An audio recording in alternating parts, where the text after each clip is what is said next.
บายดีมื้อนี้เราจะมาแนะนำจักรยี่ห้อ Atme เนาะ588เจ้ามันเป็นจักรแซกโซลาร์สามารถแซกโซลาร์ได้ถึง24ลายเนาะเจ้าและเราจะเบิ่งวิธีการใช้งานของมันเนาะอันนี้เป็นปุ่มตัวนี้เป็นปุ่มให้มันเชื่อมกับลูกศรเนาะตัวนี้จะเป็นพวกหยิบซื้อหรือว่าหยิบธรรมดาเนาะเจ้าเรามาเบิ่งกันเลย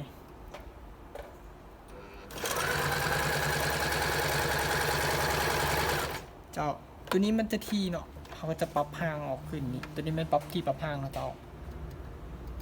ไปเลขห่างหรือว่าเลข3เนาะความที่ความห่างมันจะต่างกันนะเจ้าเป็นกันเลยโอเคหลังจากนั้นเราจะไปพวกเป็นแซกโซลาร์เนาะจะเป็นแซกโซลาร์เส้นลายนี้เนาะเจ้าแซกโซลาร์เขาต้องเบิ่งลูกศรนี้เราต้องเบิ่งลูกศรให้มันตรงกับขีดนี้ตามลายเนาะเจ้ามันจะลงล็อกของมันจะลงล็อกของมันโอเคตัวนี้เขาจะปรับที่เขาหน่อยนึงอยากให้ลายงามเนาะจะปรับที่เขาหน่อยนึงโอเคเราจะเบิ่งกันเลย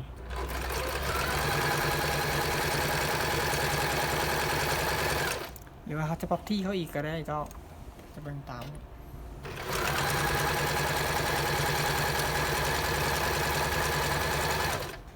โอเคจากเขาแซกโซลาร์ตะลันเนาะจะเป็นลายแบบนี้เลยเจ้าตามลายนี้เลยเนาะโอเคบัดนี้เขาจะมาแซ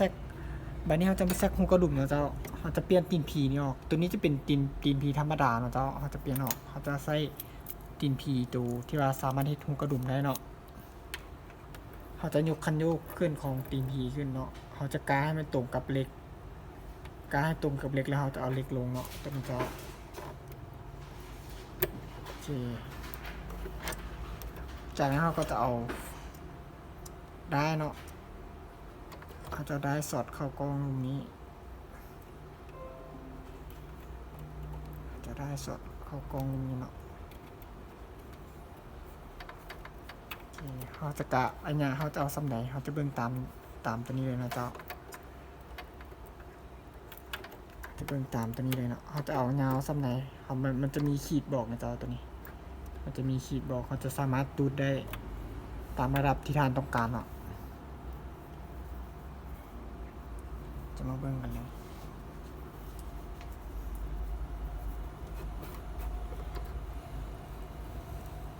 ตัวนี้จะเป็นระดับประมาณปานกลางนิดนึงนะเจ้าจากนั้นเราจะบิดปุ่มนี้เนาะ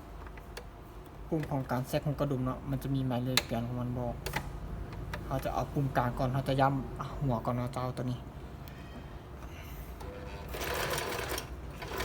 จะย้ำเดือนละ2-3 บาทสำหรับหัวมันเนาะแล้วเราจะไปเลข1เนาะ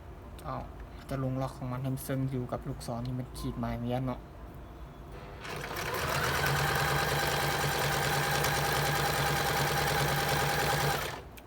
หลังจากนั้นเราจะกลับคืนไปดูเลข2เนาะเราจะย้ำหัว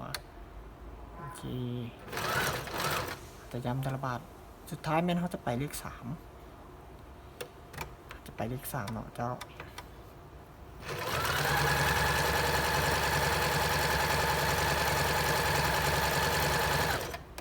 โอเค